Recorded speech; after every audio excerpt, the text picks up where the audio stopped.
এই দেশ ছাড়ি তো পালে গেছে, এই দেশের তো কোনো মায়া নাই, তার নিজের মায়া নিয়ে চলে গেছে। আমাদের যে ব্যবসাটা আরো 15-20 বছর আগে ওইটি ভালো আছিল। ক্ষমতা যেই পায় সেই তো নেতারাই বড় লোকের জায়গা, গরিবের সাধারণ মানুষের হলো কষ্ট।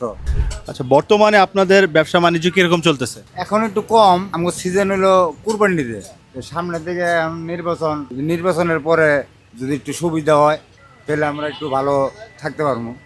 এখন আপনারা নির্বাচন চাচ্ছেন? হ্যাঁ, নির্বাচন তো অবশ্যই চামু। নির্বাচন না হলে তো এই দেশে কোনো উন্নতি হবে না। এখন দেশের যে বর্তমান পরিস্থিতি, এখন নির্বাচন কি পিছাইতে পারে? এখন পিছাইতে হলো পারে, এখন হলো জাগো যে সরকার এখন যদি এসে নির্বাচন দেয় তাহলে হবে, পিছাইতে হয়েই পারে, পাবলিকে তো আর কিছু করার নাই। ওসমান হাদি তো ওনাকে মেরে ফেলা হয়েছে, আপনি জানেন তো? হ্যাঁ জানি। তো ওনার মৃত্যুতে আপনার জাতীয় নির্বাচনে কতটুকু প্রভাব পড়তে পারে?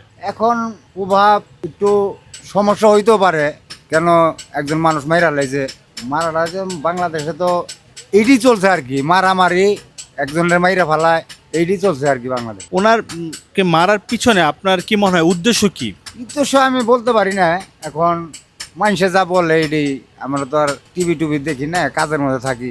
আপনাদের ব্যবসা বাণিজ্য এটা কি আপনারা আগে ভালো ছিলেন, আগে সরকারের সময় ভালো ছিলেন, না এখন একটু ভালো আছে?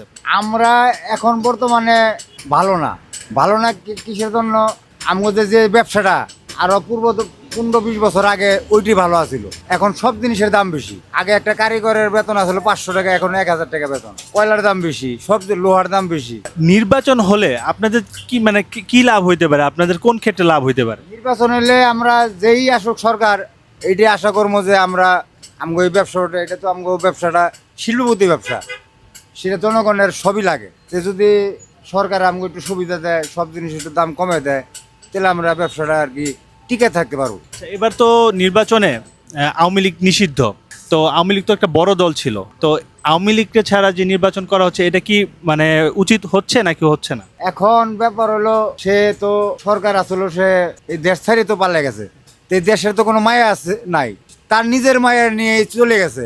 যদি মায়াই থাকতো, জনগণের সবার দিকে মরলে সবাই মরতো, বাঁচলে সবাই বাঁচতো, সে তো পালিয়ে গেছে এই দেশের ক্ষতি করে। এবার আপনার এই নির্বাচনে নতুন কোনো দল আসলে ভালো হবে নাকি পুরনো যারা আমরা দেখছি বিএনপি, তারপর জামাত, হ্যাঁ, ওনারাই ক্ষমতায় আসলে আপনার মনে হয় ভালো হবে? এখন ব্যাপার হলো, ক্ষমতা যেই পায় সেই তো জনগণের কোনো লাভ নাই, নেতারাই বড় লোকের জায়গা, গরিবের সাধারণ মানুষের হলো কষ্ট। কারে বিশ্বাস করবো? সাধারণ মানুষ হিসেবে যারাই আপনার ক্ষমতায় আসুক তাদের কাছে আপনার দাবি কি থাকবে? আমার দাবি একটাই, যে আমরা এই ব্যবসাটা আমগো একটু খেয়াল রাখে, যে আমরা ভালো মতন চলতে পারি, যে আমগো ব্যবসাটা টিকে থাকলে সবার জন্য ভালো হবে। আপনার গুরুত্বপূর্ণ মতামত দিয়ে আমাদের পাশেই থাকুন।